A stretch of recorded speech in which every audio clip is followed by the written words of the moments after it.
Hello વિદ્યાર્થી મિત્રો, રાધે રાધે. તો ટાટ સેકન્ડરી અને ટાટ હાઈ સેકન્ડરીમાં જે મિત્રો 2023માં પાસ થયેલા હતા એના માટેની જ્ઞાન સહાયકની ભરતીના ફોર્મ ભરાવાનું ચાલુ થઈ ગયું છે. તો કોણ ફોર્મ ભરી શકે, કઈ રીતની એની પ્રોસેસ છે, કેટલી વયમર્યાદા વધારવામાં આવી છે, બધું જ તમને આ વિડીયોમાં મળી જશે. તો પહેલાં તો આપણી ચેનલને સબસ્ક્રાઈબ કરી દેજો, વિડીયોને લાઇક કરી દેજો અને તમારા મિત્રોને આ લિંક શેર કરી દેજો. બરાબર.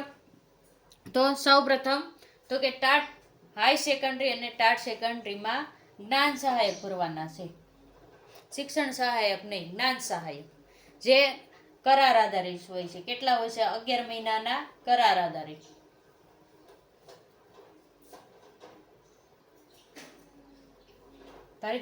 તો સૌ પ્રથમ તો આનું જ્યારે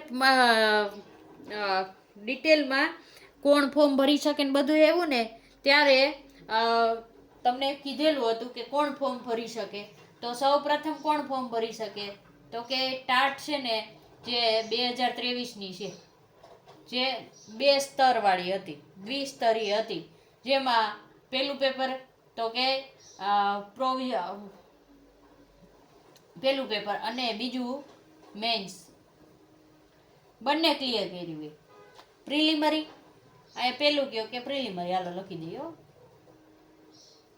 પ્રિલિમરી એક્ઝામ અને મેન્સ બંને ક્લિયર જે મિત્રોએ કર્યું હોય તે આ ટાટ એટલે કે તમારે સમજી લો ટાટ એસ અને ટાટ એચએસ બંને જેને મિત્રોએ પાસ કરી હોય ને, મેં પોર્ટલ ઉપર જોયું હતું, એના ફોર્મ અત્યારે ભરાય છે.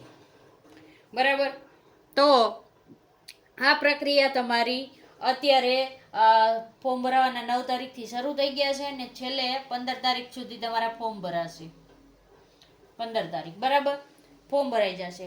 પછી તમારું મેરિટ બાર પડશે. પછી તમને ડોક્યુમેન્ટ વેરિફિકેશન માટે બોલાવશે અને તમે જે જિલ્લામાં ભર્યું હોય ને ફોર્મ, એ જિલ્લામાં તમને પ્રથમ ડોક્યુમેન્ટ વેરિફિકેશન માટે બોલાવશે.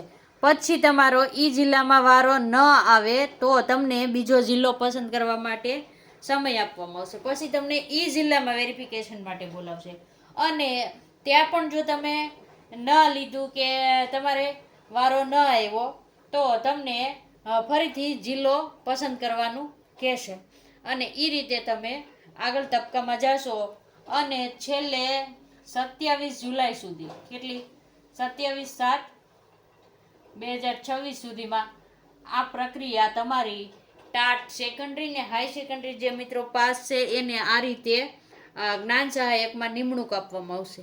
હવે શું થશે મિત્રો કે આ 27 તારીખે જ્ઞાન સહાયકમાં જેટલા મિત્રો ટાટ 2023-24ની જે 2 સ્તરવાળી હતી, દ્વિસ્તરીય હતી, એ પાસ હશે, એ મિત્રોને જ્ઞાન સહાયકમાં મળી જશે. અને તમને ખબર છે જેમ આપણે જ્ઞાન સહાયક 1 થી 8માં હતું તો બહુ જાજી જગ્યા ખાલી રહી ગઈ હતી, એમ જો પછી જગ્યા ખાલી રહેશે એટલે કે શિક્ષકો જ્ઞાન સહાયકો નહીં મળે અને ખાલી જગ્યા રહેશે. શું રહેશે? ખાલી જગ્યા. તો શું કરવામાં આવશે? તો એનો આવશે જ્ઞાન સહાયકનો બીજો તબક્કો. શું આવશે? બીજો તબક્કો. આપણે નામ આપીએ છીએ બીજામાં કોણ ફોર્મ ભરી શકશે? જે 27 તારીખે કે 28 તારીખે આપણને ખબર પડી જશે કે જ્ઞાન સહાયકની જેટલી જગ્યા જિલ્લાવાર ખાલી આપી હતી ભરાઈ ગઈ છે કે એમાં ખાલી રહી છે. જો ખાલી રહી છે ને તો બીજો તબક્કો આવશે. બીજા તબક્કામાં કોણ ફોર્મ ભરી શકશે? તો જે મિત્રો 2011થી 2023 પહેલાની, એટલે કે જે એક ટાટ સેકન્ડરી અને ટાટ હાઈ સેકન્ડરીમાં એક પેપરવાળી પહેલાં પરીક્ષા હતી, એક મારા ખ્યાલથી એક જ પેપર હતું પણ મહેનત પદ્ધતિ એમાં પણ હતી.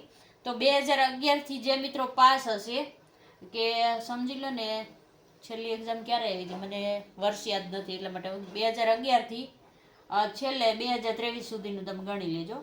બરાબર. જે એક સ્તરીય હતી, કેવી હતી? એક જ પેપર હતું. એમાં જે મિત્રો એ પાસ થયા છે ને એને ફોર્મ ભરવા દેવામાં આવશે. શું દેવામાં આવશે? ફોર્મ ભરી એનું મેરિટ બહાર પાડવામાં આવશે. એનું મેરિટ અને એને નિમણૂક આપવામાં આવશે. પહેલાં આનું શેડ્યુલ 27 પૂરું થાય ને પછી ખાલી જગ્યા રહે તો આ મિત્રોને ફોર્મ ભરી અને નોકરી દેવામાં આવશે. અને જો આ બધું કરવા છતાં જો જગ્યા ખાલી રહી, શું રહેશે?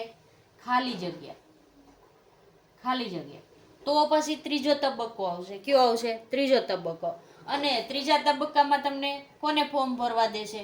જે મિત્રો અનુસ્નાતક છે, એટલે કે જે મિત્રોએ બીએડ કરેલું છે અથવા તો MA બીએડ, જે તમારે ઉચ્ચ માધ્યમિકમાં જોઈએ, બરાબર, MA બીએડ કરેલા છે.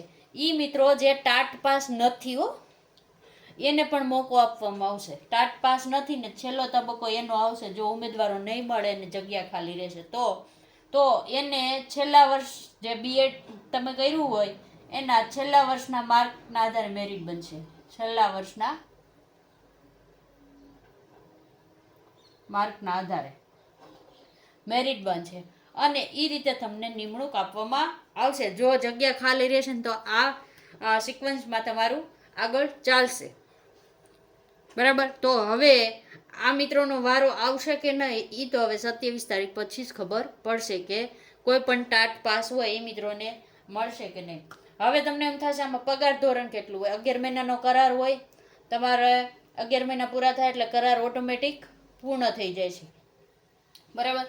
તો આમાં જો તમે માધ્યમિકમાં લાગો ને તો 24,000 આપે. કેટલા આપે? 24,000.